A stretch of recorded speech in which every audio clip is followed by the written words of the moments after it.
Salam jumpa saudara-saudariku terkasih dimanapun berada. Semoga kita semua dalam keadaan baik dan sehat. Dan semoga Tuhan yang maha baik selalu dan senantiasa menyertai kita. Saudara-saudari, sesi ini saya mau bicara tentang benda-benda rohani. Dan sorotan saya ini kepada benda-benda rohani yang sudah rusak. Maka saya beri judul di sini, jangan samakan benda rohani yang sudah rusak dengan sampah. Saudara dan saudariku terkasih, kita sebagai umat beriman Katolik tentu sangat dekat dan akrab dengan benda-benda rohani. Sejak kecil, kita sudah diperkenalkan oleh orang tua kita benda-benda rohani. Maka ketika kita bertumbuh menjadi orang dewasa, kita sudah akrab, sudah dekat dengan benda-benda rohani itu. Dan begitu banyak benda rohani yang kita kenal dalam kehidupan beriman kita. Jadi orang-orang Katolik itu bukan sesuatu yang asing baginya dengan benda-benda rohani. Tapi benda-benda rohani itu sudah melekat, sudah akrab dan sangat familiar dalam kehidupan seorang Katolik. Saudara-saudari, benda-benda rohani itu misalnya patung-patung orang kudus, kemudian salib, rosario, medali, kitab suci, dan lain sebagainya. Banyak sekali benda rohani yang kita punyai dan kita kenal dalam kehidupan beriman kita. Dan selaku umat beriman Katolik, kita itu diminta dan diharapkan supaya memperlakukan benda-benda rohani ini secara baik dan benar. Jangan kita asal menempatkan benda-benda rohani itu pada tempat yang tidak pantas atau tidak layak. Jadi orang-orang Katolik diharapkan ini. Kita tidak boleh menempatkan benda-benda rohani itu pada tempat yang tidak tepat. Akhirnya benda-benda rohani itu seolah-olah tidak berfungsi. Saudara dan saudariku terkasih, benda-benda rohani yang kita punyai itu di rumah ataupun yang kita pakai di tubuh kita misalnya, benda-benda rohani itu seperti apapun bentuk atau modelnya, itu tidak akan bersifat kekal. Namanya benda rohani itu adalah buatan manusia. Maka pasti benda-benda rohani itu suatu saat akan mengalami kerusakan. Itu jelas, itu tidak dapat kita pungkiri. Jadi seperti apapun modelnya, bentuknya, semahal apapun benda rohani itu, suatu saat nanti benda rohani itu pasti akan rusak. Yakinlah saudara-saudari. Dan seandainya pun ini tidak saya katakan, kita semua pasti tahu bahwa benda-benda rohani itu pasti akan rusak. Semua buatan manusia itu ada batas waktunya. Semua pasti akan rusak. Termasuk juga benda-benda rohani yang kita gunakan dalam kehidupan beriman kita. Sekarang pertanyaan bagi kita, benda-benda rohani yang sudah rusak itu, bagaimana kita memperlakukannya? Ini menjadi pertanyaan penting untuk kita lihat. Walaupun ini dalam konten sebelumnya pernah saya singgung tentang ini, tapi ada satu poin penting yang belum saya singgung. Maka sesi ini saya menyoroti kembali hal ini dan saya memberikan perhatian pada poin penting ini. Maka saudara-saudari, seandainya benda rohani yang kita punyai itu rusak, apa yang harus kita lakukan? Maka di sini saya menawarkan dua langkah penting. Ada dua langkah penting yang harus kita lakukan sebagai umat beriman Katolik berhadapan dengan benda-benda rohani yang rusak. Langkah pertama adalah kita kumpulkan benda rohani yang sudah rusak itu dan kita tempatkan pada sebuah tempat yang layak atau istimewa. Ini langkah pertama. Misalnya patung Bunda Maria atau patung Yesus yang kita pakai di rumah tiba-tiba jatuh ke lantai dan pecah berkeping-keping. Maka ini tidak mungkin kita pakai kembali atau tidak mungkin kita pakai lagi.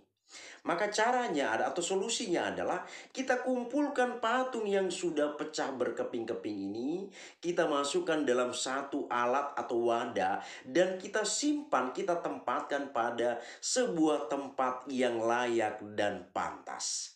Saudara-saudariku terkasih, judul tadi sudah saya katakan, jangan samakan benda rohani yang sudah rusak dengan sampah. Artinya apa? Di langkah pertama ini, kita kumpulkan dalam satu wadah atau satu tempat, lalu kita tempatkan pada posisi yang pantas dan layak. Jangan benda rohani itu, saudara-saudari, kita serahkan begitu saja atau kita letakkan begitu saja, seolah-olah benda rohani itu sama saja dengan sampah. Saudara-saudariku terkasih, di bagian ini poin penting yang ingin saya katakan adalah bahwa walaupun benda rohani itu sudah rusak, bukan berarti nilai kerohaniannya sudah hilang. Sekali lagi, walaupun benda rohani itu sudah rusak, bukan berarti bahwa nilai kerohaniannya, nilai kesakralannya itu sudah hilang. Bukan demikian, saudara-saudari. Ini kalimat penting yang harus kita catat baik-baik. Dan dalam konten sebelumnya, hal ini belum saya ungkapkan. Maka di sesi ini saya ungkapkan bahwa sekali lagi, walaupun benda rohani itu seperti patung tadi sudah pecah berkeping-keping, bukan berarti nilai kerohanian atau kesakralannya sudah hilang atau tidak ada lagi. Sampai kapanpun saudara-saudariku terkasih, benda rohani yang sudah rusak itu tetap memiliki nilai kesakralan. Tetap dipandang, tetap dianggap sebagai benda rohani. Walaupun tidak dapat difungsikan lagi. Ini hal penting yang perlu kita catat, saudara-saudari.